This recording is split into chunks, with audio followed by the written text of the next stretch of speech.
All right, guys. Hey, guys. Good to see you tonight. I hope and pray that you are well. And we are excited for part two of what we call an Unmuted with PG. This is my platform to share different things and thoughts. And what has truly been on our mind is COVID-19. We've been in this thing for a year or so, but now the new reality is, what about this vaccine? And so I'm grateful for last week. We had Brother Jacob White, who was a local person here in Augusta, and he shared some great and insightful things concerning the vaccine and those particular things. But tonight I'm excited. We got a West Coast person with us, and we're grateful to have Dr. Jacinda Abdul-Mustakabbir. I'm just going to call her Dr. Jam. What's up? How are you doing tonight? I'm well, thank you. I'm actually a Midwestern person. Midwestern. I'm an implant in the West Coast, but I'm originally from Detroit, Oh, so repping Detroit. for I hear Detroit, D-Town, Motown in the house. West Awesome. Side. Well, listen, we're grateful to have you here and grateful for the connection, for you to come and talk to us and to share with us about the vaccine. This is powerful, especially as a Black woman, for you coming to share. We have some wonderful conversation pieces tonight as we build upon this conversation. But I want you to share yourself, introduce yourself to the Tabernacle Church family and beyond. This is global, so a lot of people are watching this, but just share a little insight of who you are. We love to get to know you better. Well, I'm super excited for you all to have me here. So, yeah, as I said, I'm originally from Detroit, Michigan, the west side of Detroit, if anybody's familiar. I went to Howard University for undergrad, the home of our vice president, HU. My dad and my Kamala mom went Harris. to Howard. My parents are Howard grads, so Yeah, I'm a I Howard baby. myself, right? Yeah, I went to Howard Howard. baby. My sister went to Howard, so we're a Howard family. But my younger brother didn't. But yeah, so I went to Howard for undergrad. I went to the University of St. Joseph for my pharmacy degree, which is in Hartford, Connecticut, and then I went back to Howard because you don't get much better than an HBCU. And I completed my pharmacy residency there. And then I moved back to Detroit, where I did an infectious diseases pharmacotherapy and pharmacotherapy, pharmacokinetics, and pharmacodynamics research fellowship with Dr. Mike Ryback there in Detroit, where I also earned my master's in public health at Wayne State. And currently I'm an implant at Loma Linda University as an assistant professor of pharmacy practice. I'm specialized in ID, so I teach infectious diseases, but I practice in the ICU. So I get the best of both worlds, critical care and infectious diseases. Awesome. Well, Dr. John, we're so grateful to have you. Once again, I see these HBCU connections, and so we are big up this Black History Month, Black Love Month. We got all kind of love for our Black schools, and so some of our best and brightest come from our Black schools. So once again, you are really epitomizing and sharing that. So let's jump into it tonight. COVID-19, we can't escape it. We can't get away from it. No matter what people try to do, we just in this thing. And now the latest thing is the vaccine. So gratefully now the Trump thing is over. We can focus on this COVID-19 vaccine. Talk to me about it. What have you been hearing? Last week we had a very intriguing conversation. I kind of dealt with access. I dealt with some other issues that we've been seeing within our community. Reason we're doing this platform is I really want to challenge and share and get information to Black and brown communities. I'm very clear that we really need to do our part on that side. Now, all things up. I've had the vaccine. I get my second shot this week, and I did my research. I trusted my doctors to take it. I will admit, initially, I was in the crowd. It's too early, and that until I did my work. Until I finally, there's some people that I trusted that let me do it. So let's talk about it. So last week we talked about access, and we get into that a little bit. But there's two main vaccines out, Moderna and Pfizer. From your perspective, what the difference is? What are we saying with that? I'm gonna let you talk about that for a little while and whatever else you want to share with that. But when people hear this, what is these vaccines actually? Okay. So I think that these have become my favorite things to talk about. But with the Moderna vaccine and the Pfizer vaccines, they're what we call mRNA vaccines. So I know we consistently hear Dr. Fauci and everyone else talk about mRNA vaccines, but messenger RNA exists normally in our bodies. It sends messages to our bodies on specific proteins to make so that we can continue to survive. So in this case, with the mRNA vaccines, what it does is it sends a message to your cells to make the spike protein, which is significant for the coronavirus. So when your body actually makes this spike protein, it then develops what we call antibodies or it develops an antibodies or an immune response once it recognizes this spike protein. The spike protein is foreign and is not supposed to be there. So your body wants to protect you against that. So I kind of use an example of when I think about the vaccines and when we think about why you have to take 2 doses, I think of it as your parent telling you to clean your room. So that first dose is, your parents saying, hey, you need to clean your room. So it's your body sending that message, make this spike protein. You need to protect yourself against this specific spike protein. That second dose, however, is that extra boost, that extra oomph. And that's your parent saying, hey, your room needs to be clean now. So then that means that you see the spike protein again, your body then engages your immune system, and then you make this protection against this specific spike protein. So that's what these mRNA vaccines do. That's how they're utilized. mRNA technology is not new. It's something that's been used and something that has been researched since the original SARS and MERS coronaviruses that we saw 10, 15 years prior. So they began to develop and utilize this technology then, and it's just gotten more progressive as we move forward. So now here we are, in 2021, we're able to actually employ and use these vaccines. So I am a basic scientist, which means I do research on the bench. So for me, I am just excited. I'm ecstatic, about these vaccines. I think they really use just significant science to deliver the best immunity that we need to protect ourselves against this coronavirus. I think that it's also worth kind of talking about the Johnson & Johnson vaccine and AstraZeneca, because those will be, the vaccines that we'll be seeing and you all may see after this conversation. So with the Johnson & Johnson vaccine or the AstraZeneca vaccine, they use what we call their adenovirus vector. So what that means is they use an adenovirus, which is really like a mild cold. It's unable to cause true disease in humans. And but it acts as kind of like a Trojan horse. So your body thinks that it's actually seeing a virus, but what it's seeing is that genetic information for the coronavirus, similar to the mRNA vaccine. So it's actually seeing that spike protein. And then, as I explained previously, your body then makes protection against that spike protein, and then you're protected, against the coronavirus. So you did ask me about just kind of what I think in terms of how would I approach these vaccines, meaning that, how would I navigate the clinical studies? Because if I heard you correctly, the Moderna and Pfizer mRNA, right? Yes. But you're saying the new ones coming down have a different baseline. I don't want people to miss this, because I do for a long time we keep hearing mRNA, right? And it's saying create this spike protein.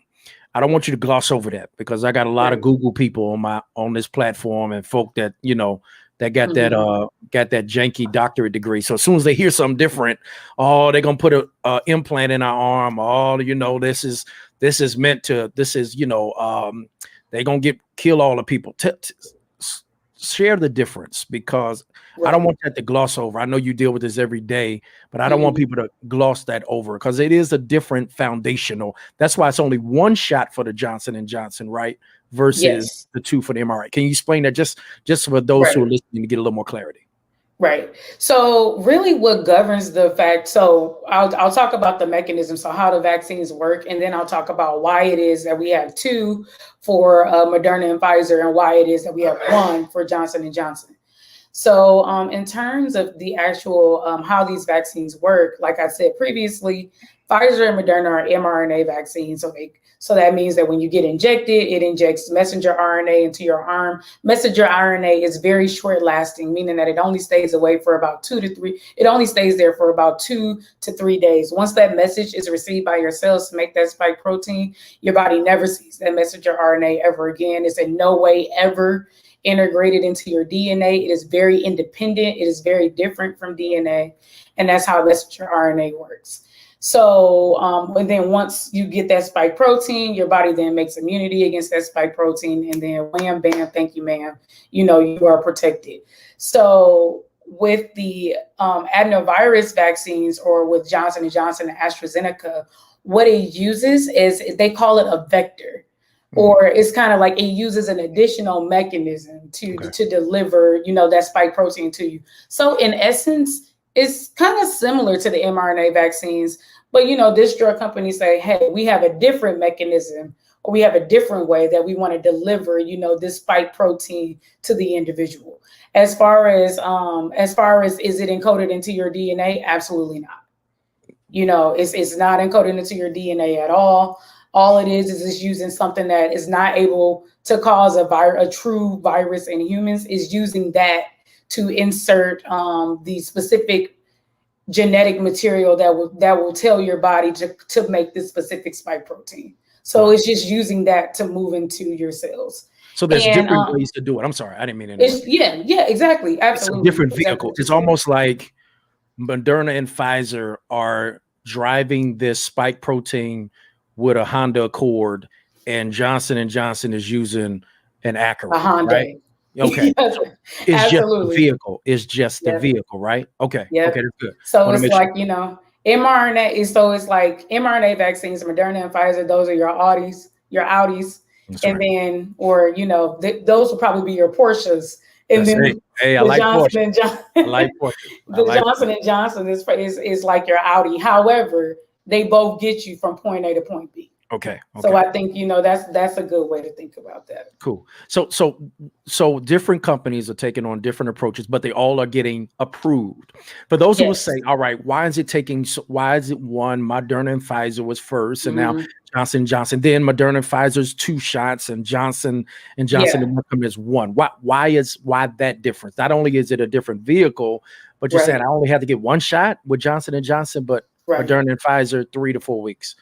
I think that, I'm sorry about that, but I think that, it becomes a matter of the way that it becomes a matter of the completion of the studies. So with Johnson & Johnson, they did a similar study to Moderna and Pfizer, and we can get into all the statistics and talking about the racial group backdowns for those studies, of course, when you ask. But, I think Johnson & Johnson, they did what's called a 2-armed study, or they did a study, or they did like a parallel study. So it means they looked at, giving 2 doses of their vaccine versus giving 1 dose of their vaccine. They didn't see a difference. And the patients that ended up with severe COVID-19, the patients that ended up with COVID-19 at all, they didn't see a difference in the group that was vaccinated versus the group that was not vaccinated, and then the group that received a single dose, and then the group that received 2 doses. Wow. So then they said, hey, if we don't see a difference, then that means that, we can just go ahead and give this single dose and see the same exact, efficacy, or see the same exact numbers that we would see should someone get 2, which then creates that or decreases that access, right, to vaccine barrier, because that big point is, sometimes people can't get there to get that second dose, or the way they got there to the first dose might not necessarily be guaranteed for receiving that second dose. So then that's where that added benefit comes in, because you only have to get 1. Okay. But with Moderna and Pfizer, they saw success increase with that second dose, which honestly kind of is a testament to how those vaccines work. Remember where we talked about, it's like your parents telling you to clean your room. So that first time they tell you to clean your room, it's kind of light. And that's representative of your immune system. It's like your immune system is working, it's seeing this spike protein, it's going to protect you, but you're only seeing about 50 to 63% protection there, right? Not that maximal protection. But when you get that second dose, your body has seen that spike protein before, it's seeing it again. So now it's like, okay, I know what this looks like. I need to protect myself against it. Bam. That's where we see those big numbers of, 8 versus 162 that become infected, or 11 versus 185 that become infected with COVID-19. Let me hit you, because I want to also make sure that this is as practical as possible to people, because you use some terms that we don't typically use outside the scientific world. Efficacy, right? So that's that percentage. So they say Pfizer 95% efficacy, right? Moderna 95% efficacy. But then when we get to Johnson & Johnson, that number from a efficacy point goes down. It's not 95. I'm not sure the latest. If you have that, that would be helpful. But if it's not as high as Moderna and Pfizer, why not? Even though we're hearing that it still may help against what it's called severe side effects or severe illnesses. Can you explain what that efficacy is and break that down a little bit for us? I sure can. So what efficacy is and how they measure it is, the people does getting the vaccine work better than not getting the vaccine. So let's do a quick breakdown on the Moderna and Pfizer studies, because I always find that that's important when we're talking about these vaccines and what do they mean when they say efficacy. I thank you for actually asking me that. So when they looked at these vaccines, they did what they call a randomized controlled trial. And it's double blinded, meaning that the individual doesn't know, if they're where they're enrolled in this study, and the clinicians also don't know where the individuals are enrolled in the studies. So, and they're random to make them fair, to make the studies equitable. So they had about 40,000 participants in both the Moderna and Pfizer studies, which I think is super important to talk about, because we always say, we say the studies move too fast, it wasn't enough people, but and I've done my research on other disease states, and to see, did they have this many people into these studies? And they did not. These are like the most robust and full studies that we have as far as data is concerned. And the Johnson & Johnson data is not necessarily out and available. They haven't gone through approval for EUA through the FDA. So I kind of, steer back from information I haven't been privy to. But I can really talk about these. And with Pfizer and Moderna, like I said, they had about 40,000 participants. That means they had 20,000 people in the group that received the vaccine, or a little under, and 20,000 people in the group that did not receive that vaccine. But I think it's important that we always talk about the Black people, the Hispanic people, the Native Americans, the individuals that are less than or equal to 55 years old. And why is this? This is because these are the people that we are seeing in these hospital beds. These are these people that due to systemic racism and practices are disproportionately represented in these poor statistics for COVID-19. So there were about 9.3% of individuals in each study that were vaccinated that were Black. So that means it was about 1,700 in the group that was vaccinated, and about 1,700 in the group that was not. There was about 28% that were Hispanic, meaning evenly split, 5,000 in the group that received the vaccine, 5,000 in the group that did not. It was about 201 Native Americans. And I know when we hear these percentages and we hear these numbers, it's like, oh, is this truly representative of what we represent in the United States demographics? And I don't know if we should say, it's a good thing that it is, or it's a bad thing that we represent that low amount. But I mean, that 9.3% is pretty consistent, with what it is we represent United States demographics. We represent only 13.4% of the entire United States demographic. So it's pretty representative there. But when I talk about efficacy, it means how many people did they see get COVID-19 in that group that received the vaccine, versus how many people did they see get COVID-19 in the group that did not receive the vaccine. So let's talk about the first dose. And the first dose wasn't necessarily the endpoint, meaning that they weren't doing research to look at the first dose. So I always tell people it can be kind of misleading for Pfizer and Moderna anyway to look at that first dose, because that wasn't what they were looking at. They knew with their vaccine that you had more protection after the second dose. That's what they were going to require of their participants. So they focused really on that second dose. But after that first dose anyway, they saw 39 people that developed COVID-19 in the vaccination group versus 82 that developed it in a non-vaccine group. So what does that mean? About 52%. You have about 52% efficacy, meaning that you have a 52% chance of being protected, should you get vaccinated. Okay. And then where we see that efficacy or effective that we kind of hear them interchangeably. After that second dose, we see 8 individuals that developed COVID-19 in the vaccination group versus 162 that were in that non-vaccinated group. So that means it's about 95%, effective there, meaning that when you consider the individuals that develop COVID-19 in that vaccination group divided by that group that, develop COVID-19 in a non-vaccination group, that's where you see that 95% effective there, efficacy there. Let me ask you this. Yes, go ahead. I'm sorry. Go ahead. Did you finish? Because I had something about that. Okay. People that argue with that. Do you know what the flu vaccine efficacy is, or the other ones? Because not nearly as good. Yeah. So when people hear that, that's another thing. Because we assume that because in our minds it was so fast. But when we hear this number, 95, it's actually, some doctors told me 52% is high, Pastor. Is incredibly better than zero. Yeah. So we talk about these high numbers of 95. That is incredible. Even with the Johnson & Johnson, this off, we haven't got all the thing, but even if it's within the range, I'm hearing somewhere between 65 or 75, 80, that's still high in comparison to efficacy, right? I think most people don't understand the chart of what do y'all deem to be a good range in efficacy. Is there a chart for that? Is that something that y'all go over? What does that mean? Well, Pastor, I'm really happy that you brought that up, because I think that, it's important as we do get that information and as we begin to compare, when that information is made available with Johnson & Johnson and we begin to compare that, it's important that we remember we were not expecting to see this, with the mRNA vaccines. It was something that we ended up seeing and, praise God for it. But this was not something that we expected to see. We would have been perfectly happy with about 70 to 80%, because that meant that we would have been able to, get that herd immunity, or we would have been able to put a halt on COVID-19.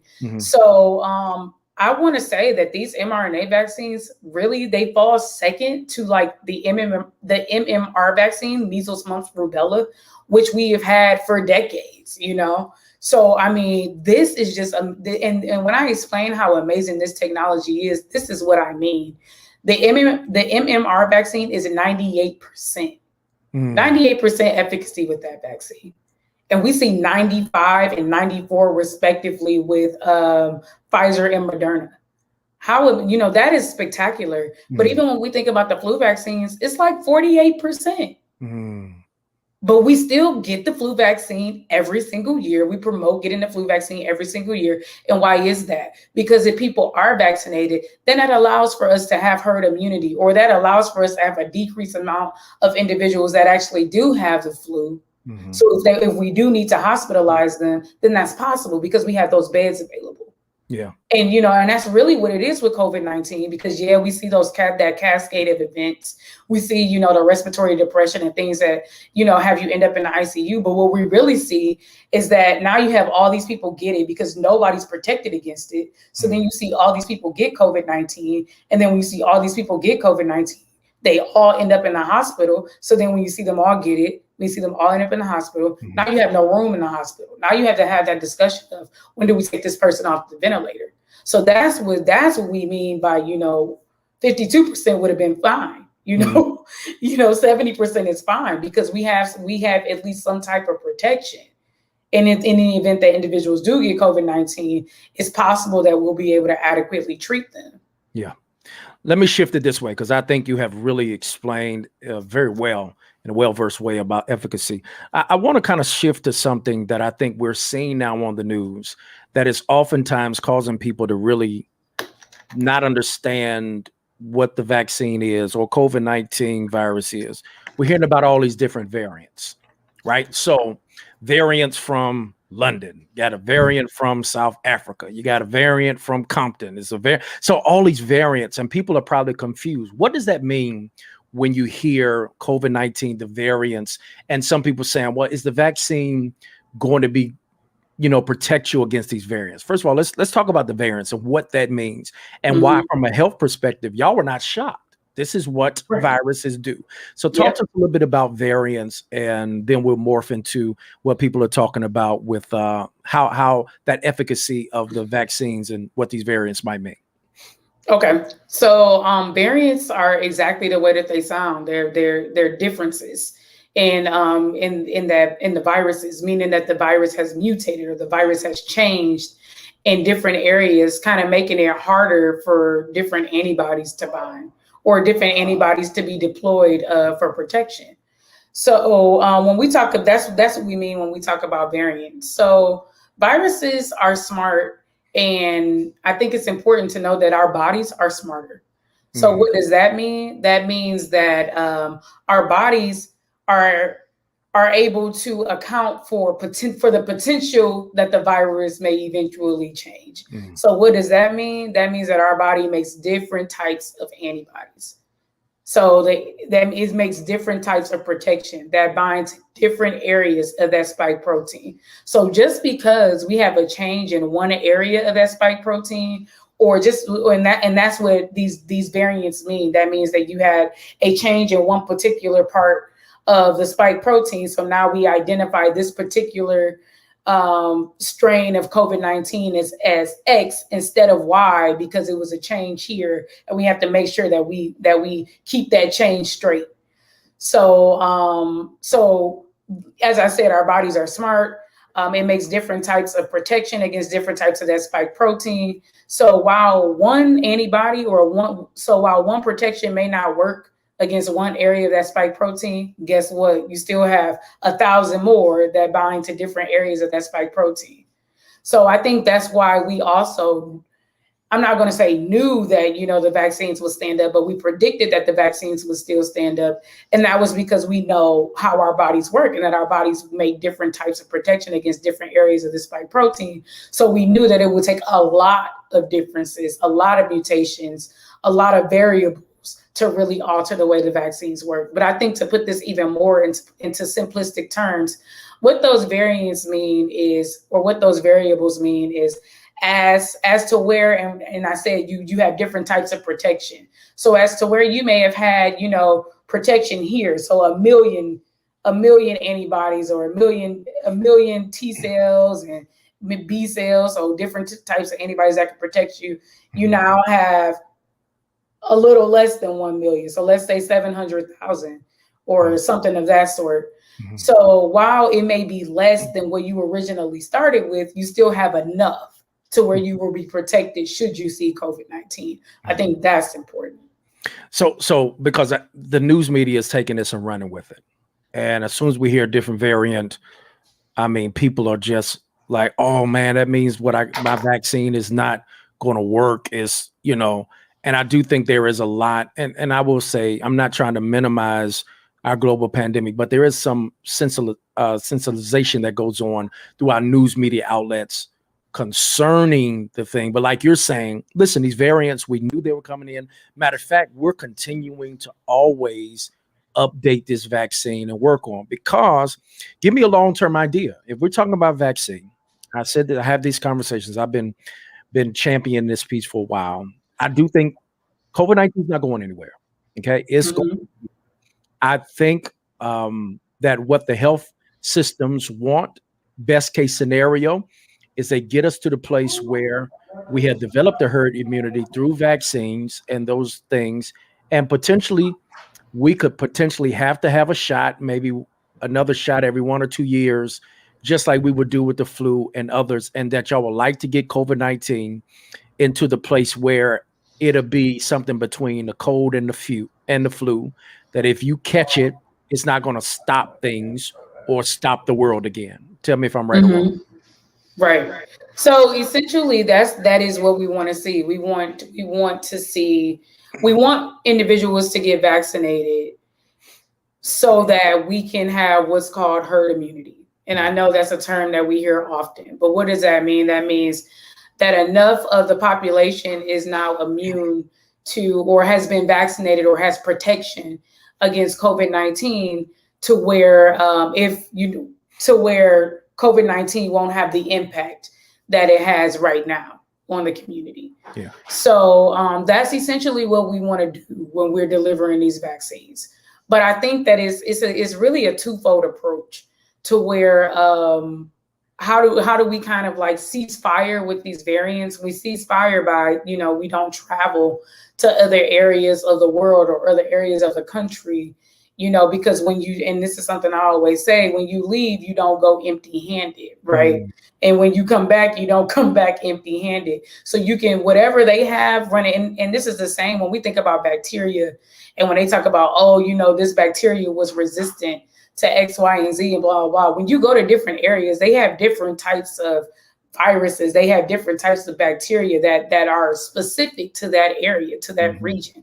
So when you go there, you bring what you have specific to your region to theirs, or when you bring back what they have specific to their region back to where you are. So when we think about these variants, how did they end up getting to these different places? The South Africa variant ended up in the UK. That means that somebody traveled there. That means that somebody was not protected. They didn't wear their mask. So when we talk about, variants, when we talk about this increased protection, we have to think about this as a multifold approach. This requires that we continue to remain safe, that we continue, to cease travel, that we continue to be masked, that we do that in combination with, delivering these messages to increase vaccine uptake. Good. Let's change it, because honestly, you're here because our heart is in the Black and brown communities. I have been distressed because of how COVID-19 has affected our community. It has been devastating. Loss of life, disconnection from people. Talk to us about why this is important, that we in the Black and brown communities get vaccinated, do our part, and do what we need to get over this global pandemic. Talk specifically about why you feel, from your professional perspective, this is an important thing specifically for us Black and brown people. Right. So I think that let's begin with 1 in 875 Black people represent someone that has died from COVID-19. Well, 1 in 875 Black people have perished from COVID-19. That means that greater than 28% of COVID-19 related deaths have been in the Black and brown community, or have been in the Black community. Greater than 50% have been in the Black and brown communities. We have to always take into the consideration that Black people represent only 13.4% of the United States population. Hispanics, Latinos represent only 18% of the United States population. Native Americans represent 1.8% of the population. However, the deaths that we see are primarily in these groups. And yes, they are attributed to systemic and structural racism. They are because of this. They are those individuals that have to be essential workers. They are those individuals that drive the buses, that work in environmental health at these hospitals, that can contribute to them being infected because of different housing practices and housing laws. They do have to live together. They don't have that privilege to socially distance after they go to their essential job, which can, which then equates to or translates to an increased amount of infection in these communities. So because of this, us knowing this, it's important that healthcare professionals and, you, Pastor, that we are here to serve as advocates to increase health, to increase equity, that being through ceasing structural and systemic racism, but also, health equity and just increasing access to care in these communities. But I think that, in the question that you asked is about vaccine uptake, why it's so important. So I explained all of these factors. And until we have seats at those tables, those factors are not necessarily in our hands to modify right now. But what we can change is how we're protected should COVID-19, as COVID-19 continues to ravage, our country, our communities. And we can control, whether we decide to get vaccinated, when that vaccine is allotted to us, when it is, when we are told that we are able to get vaccinated, we can control that. And I think that is so important, to get vaccinated. And then for our younger brothers and sisters of these communities, it's so important that we continue to stay safe, that we do, we are cognizant about travel, that we continue to double mask, and we are aware of when we're around these older individuals that in these community groups, because we know that, they are disproportionately affected, by COVID-19. So I think that it's like I say with everything with COVID-19 is is multifactorial. But I think that even when we think about COVID-19 and getting vaccinated, and I always have this conversation of, I don't trust the vaccine and I don't trust this. So the reason, and I've begun, assisting with the mobile clinics. I'm the lead pharmacist for the mobile clinics at Loma Linda. The reason that I have integrated myself into this model is because I work, like I told you, I practice in intensive care. So I work in ICU. And in my ICU, we've begun to have conversations of how long do we allow this patient to keep this ventilator? What factors is this patient one that we expect to survive? This patient has had, X, Y, and Z heart attacks. This patient has had an aneurysm. And unfortunately, once again, due to systemic, due to structural, due to health inequities, Black and brown individuals represent these people that have morbidities, meaning that they have illnesses that look like, haven't had a heart attack, haven't had an aneurysm, and having this at these young ages. So now when we are having those conversations, guess who they're about?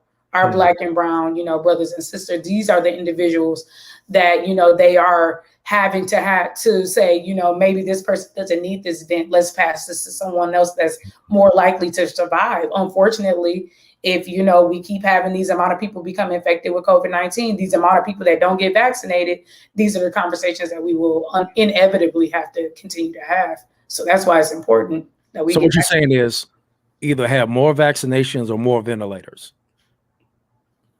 And that's it. And this is what I'm gonna tell you. I don't know if we had a space to have more ventilators. So yeah, it's one or two odds. Can I tell you? All right, let me change this way, because what you said was profound, and it's one of the reasons why I'm such an advocate for this point, especially within our community. If they heard the numbers correctly, Black and brown communities, we're the higher number of deaths of COVID-19. But here's the other thing that's the trip. When you do the research, from what we're seeing now, we're the lowest number for vaccinations. That's off, right? What I need you to do is to also speak to this. There was a study done that said a lot of the older African Americans have now settled in the fact, listen, I'm gonna get this vaccine. I want to see my grandkids. I want to do this. I want to do that. So they're hearing that above 60 age limit, they're saying, listen, we're going to get vaccinated. But there's a large percentage of younger people who said, I don't need to do it. If I get COVID, I'll survive it. I don't need to do it. What would you say to some young people? Because that's another part. I'm not having a struggle with a lot of my older people. They realize, hey, this is what it is. Unless you can talk to my grandma. The only older person, Doc, that I'm struggling with is my grandma, who we just going back and forth. And I don't know if I can ever win that conversation. I'm hoping that she'll go ahead and do it. But grandma is she, I'll just wait on Jesus. I'm like, Mom, grandma, I need to get vaccinated so I can come see you. Right. But I'm hearing a lot of younger people who are becoming very skeptical. What would you say to some young people about why the need of vaccination? Why is it important for them? Even if they may not have severe, if they get it, and you're right, they may not need to be on a ventilator, and they, What would you say to some younger people today about the importance of vaccination?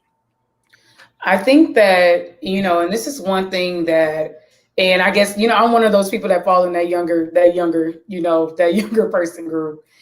And one thing that 2020 taught me was just the importance of being selfless, the importance of thinking of others, the importance of altruism and empathy. And I think that, it's important that we as millennials, that we don't allow for social media, that we don't allow for Clubhouse and, all of these social media applications, Instagram, Facebook, to be where our sources of information. We are in tune with adequate research practices. We have been taught them in school, and we need to employ them when we come looking for these vaccines. But I think it's important that we do have our, like you said, your grandmother, that we do have our these people that don't have this access to the vaccines, or are afraid to get the vaccines and are older and more at risk, that we have them at the forefront of our minds, and that we do what it is that we need to do to educate ourselves and to make informed decisions on whether it is on whether or not we do get vaccinated. I think that that's just so important. But I think that, something that you talked about, and you said that, your older members were resolute and they were ready to get vaccinated. Well, I find that too. And the issue really is, how do we create more equitable access? And I think that it's important to differentiate equity with equality. Equality means, we all have access, yeah, but equity means that we meet the individuals that, are not able to have appropriate access where they are. Meaning, how do we go into these communities and how do we deliver these vaccines? And I think that, Pastor, you doing this conversation, I know before we hopped on, you said that they actually came to your church. Yes, we were and you were a vaccination site. And this is what is important. It's important for, us as Black healthcare professionals to put our feet on the ground. And, I know it's always, hard because we have to do the work, but if we don't do the work, no one will. We have to find ways to go into these communities, find ways to decrease that digital divide so we can make sure that these elderly individuals are being able to be linked to this vaccine and be able to get vaccinated. So one, we need for our younger folk to be more selfless, to be more understanding, to take more concerted efforts to educate themselves on what this vaccine is and what it's going to do and what we need to make sure that we can protect, our more disadvantaged members of our community. And then two, we need to figure out ways to create equitable access, and we need to continue to engage our Black faith leaders, as you all are essential to really helping us reach these Black and brown communities. Absolutely. I think you're on what we said. And I was telling some people I've been really gung-ho about this because, once again, these issues structurally have been problematic. And I feel like I'm having the same conversation I was having last summer when I'm pressing these health systems.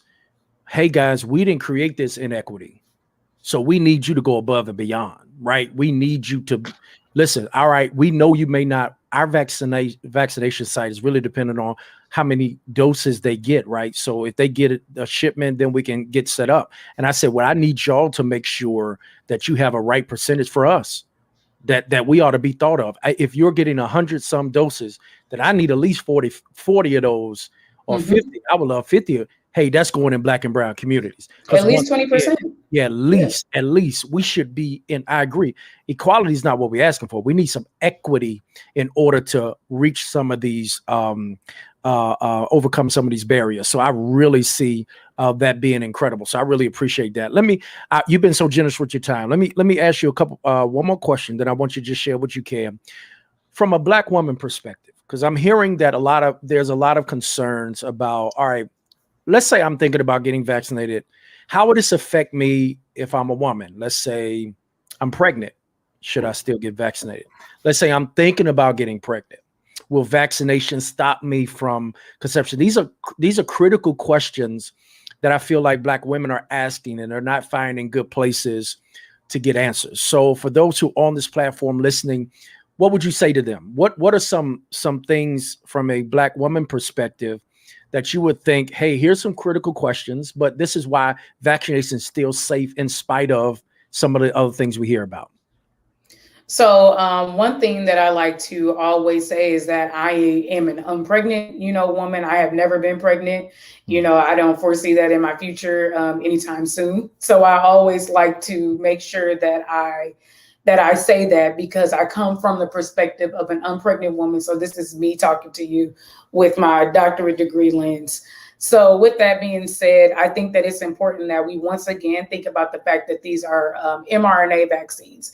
And not even that, when we think about the flu vaccines, of course, it's recommended that, pregnant women don't get live vaccines.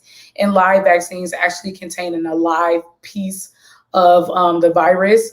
And what that means is that it's potential that, that vaccine could travel across the placenta and somehow maybe cause some type of immune response or issue with the baby, or potentially the mother, that may alter, the baby's response. And that's why we recommend, but we still recommend that pregnant women do get vaccinated. We just say don't get the live vaccine. We tell them to get an inactivated vaccine, which contains a dead, killed small piece of the virus, but it has significantly less risk of, moving across the placenta the way that an alive virus would. But Or that's a the live flu. vaccine That's the would. flu vaccine. That's the flu. So, yes. so the reason that we say that with the flu vaccine, but I think I wanted to bring that up because guess what? They had never researched that in pregnant women. Pregnant women are what we call a vulnerable population, meaning that it is not ethical for us to go and conduct studies on pregnant women and unborn children. That's just not ethical practice. So what they said was, hey, based upon this mechanism, how this vaccine works, we believe that getting the flu vaccine would be safe in pregnant women. Of course, we've had a ton of post, data. Pregnant women have been fine following the vaccine. But prior to them saying that, did they have data that explicitly said pregnant women will be fine? No, they didn't. I just want to lay that there. But I do want to talk about the Moderna study, because the Moderna study had 13 pregnant patients included in the study. And these were women that did not know that they were pregnant prior to them receiving the vaccine. So there were 7 individuals that did not receive the vaccine, and then 6 in the group that did receive the vaccine. Of the individuals that they noticed that had some type of poor pregnancy related outcome, meaning they had a spontaneous abortion or something of that sort, it was only in those individuals that did not receive the vaccine. Also, in the Moderna study, they did test the vaccine in pregnant rats, which I think is important to talk about because pregnant rats share a similar biology to humans. So what we see in pregnant rats kind of allows for us to extrapolate what would we see, should a pregnant human get the vaccine. And they saw no type of pregnancy related event. And then also just kind of like, doubling back and going back to how this drug works. It's an mRNA vaccine. And I talked about how, it tells your body to make, this specific spike protein, but not differing from a live vaccine is they don't inject you with a small, a live part of the virus. They don't do that. So it's our idea that, because, and then mRNA, as I said, is very easily degraded. It's just, as soon as your body receives a message, it leaves. It just leaves in your stool. It's just eliminated from your body. So, yeah, I think that, it's important that we think about that, and we take that into consideration when we think about pregnant women. We don't expect for it to do what we don't expect for it to in any way hurt the baby based upon how the vaccine itself works. However, I do think that it's always important for pregnant women to talk to their provider, and the information that I'm giving you all now is just information that we always give to pregnant patients. We always make sure that we give a risk benefit, and there are significantly more benefits associated with receiving the vaccine. At the end of the day, with COVID-19, we know that it causes what's called respiratory depression, or it makes it harder for you to breathe. In pregnancy, you are already, it is difficult for you to breathe as it is. So a pregnant woman getting COVID-19 could be completely detrimental. And we believe that it could be more detrimental than receiving the vaccine. So currently, the American College of Obstetrics and Gynecology, or ACOG, recommends that pregnant women do get the vaccine. They recommend that breastfeeding women do get the vaccine. So that is the current recommendation. Wow. Anything else that Black women need to consider, or questions to be asked concerning the vaccine? I think that, I also received the vaccine. I got the Pfizer vaccine. I think that one thing I want to leave everybody with is, I'm not going to say that immunity is made without collateral damage, meaning you may potentially not feel so great after the first and the second doses, but I would not, allow for that to cause any type of trepidance or any type of fear, because what that means is your body is making protection. That means that your body is doing its job, and our body makes protection at higher temperatures. When we have a fever, when our body is at a higher temperature, you may not feel as great. You may be weak. You may have a headache, and or you may not experience any of those things. And that doesn't mean that you are any less protected than someone that does, but I think that we should remember that, and we should remember that getting COVID-19 or having gotten COVID-19 does not necessarily mean that you are protected from getting it again. We've seen people get readmitted. We've seen people come back to the hospital. And with these vaccines, we know that you will have the amount of protection that's required, against COVID-19. We do not know, if you had asymptomatic COVID-19 or if you had mild COVID-19, does that mean that you're protected in the same way as someone that has severe COVID-19? We don't know that, so it's a lot of unknowns. So if this vaccine is made available to you, get it. If you tested positive for COVID-19, if you're 10 days past that positive date, get the COVID-19 vaccine. Okay. So if I'm hearing you correctly, this is a question that people have been asking. So if I had COVID before, I should get the vaccine. If I have any health issues, let's say cancer, diabetes, high blood pressure, I need to get this vaccine. You're saying it's not going to affect those. Right. So in regard to cancer, so I get the question of HIV, and there were HIV or immunocompromised individuals included in this study, about 2.8% in both the Moderna and Pfizer studies, and they did not see any type of poor events in these patients. But as far as for cancer and for immune diseases, so like rheumatoid arthritis and things like that, I always tell patients, make sure that you talk to your primary care practitioner, whether that be a physician, a nurse practitioner, physician assistant. Make sure that you talk to them if you have any of those immunocompromising disease states that I talked about previously, so rheumatoid arthritis, cancer, because it may require a spacing of your medications. So you want to make sure that you are coinciding with what it is that they need for you to do. So that you can develop the maximal response to the vaccine. Oh, that's great. Good. Dr. Jam, you've been so liberal with your time, and we really appreciate it. Any final words you want to say to us? And we thank you again for just sharing some incredible insight and hopefully giving some calm and some good information to people. And any final things you want to share? And once again, I thank you for being on the front line.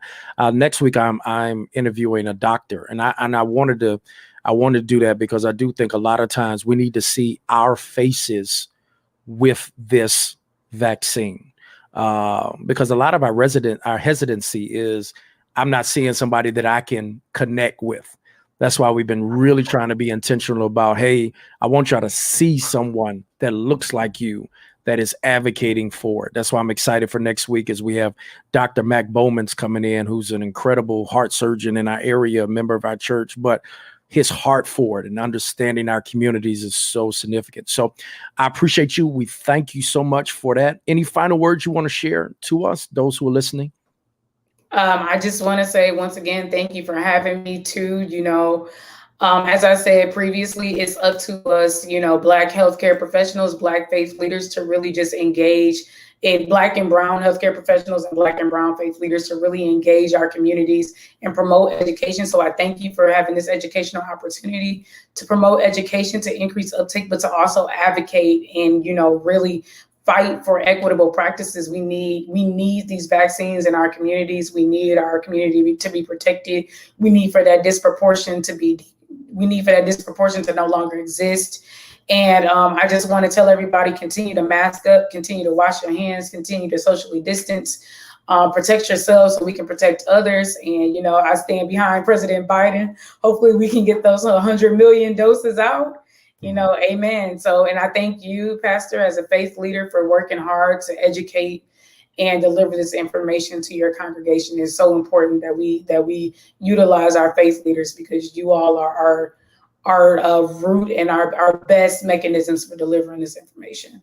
Dr. Jam, thank you so much. Look, my mom texted me. She said, HU Bison Pride. So that's what she told me to tell you. So keep it going. Once again, thank you for the work you're doing. We're praying for you and for all those who are on the front line. And we appreciate you doing that to make sure that our underserved and underprivileged communities really have the access. That's really my heart. I've been inundated with so much death concerning COVID-19. I've been really telling people this is not a hoax. We can't get tired or weary in well-doing. We got to still continue to do what we're supposed to do. Mask up, wash your hands, social distance. I know we're tired. I know nobody wants to do it. But once again, that's part of loving our neighbor as ourselves, and really doing that doing the work that we need to do. It's hard work, but it's work that I feel is necessary and is needed. So once again, Tab, thank y'all so much for tuning in for us tonight. You see the information to Dr. Jam and reach out, say thank you. We really appreciate you giving this time. We got something coming your way. Just a little small thank you just for taking this time out to share with us. And for you who tuned in, share this information, share this interview. There are a lot of questions that people have. My main thing, the Bible says, in all that getting, get understanding. Don't just Google or go and see what you see as some article that has no credibility. Our aim is to give you good, credible information from the people who study this and live this and ultimately care about Black and brown communities. So once again, we appreciate you. Dr. Jam, you be good, be safe. And to the rest of you guys, love y'all much. Till next time, we'll see you next Monday for our Unmuted with PG as we talk one last time about COVID-19 vaccine. Take care. Peace.